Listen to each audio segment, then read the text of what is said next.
আলহামদুলিল্লাহ, এটা হলো সিঁড়ির কোটা। সিঁড়ি উঠবো, সিঁড়ির কোটা বানানো হয়েছে, কমপ্লিট হয় নাই, কাজ চলমান।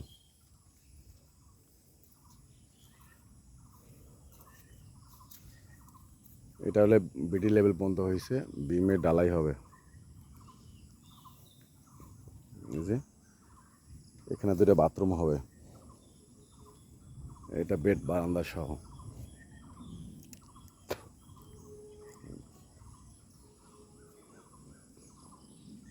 এটা ব্যালকনি,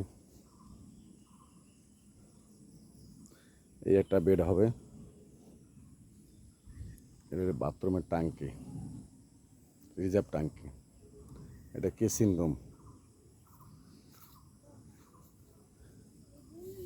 এটা হইলে কিচিং রুম, এটা ড্রয়িং ডাইনিং।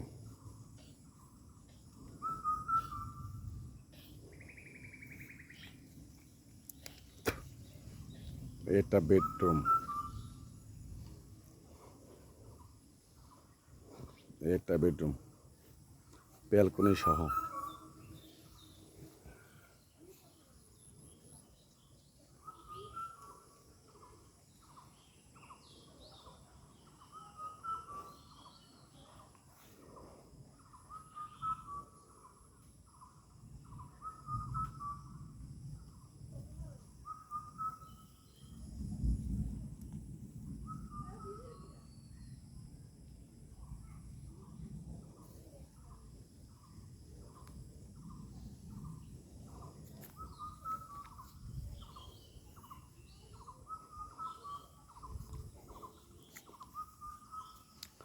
এটা হবে মেইন গেট, এখান থেকে মেইন গেট আসবে, এসেই এখানে একটা ড্রয়িং রুম, সিঁড়ি কোটা, সামনে ব্যালকনি হবে পরবর্তীতে।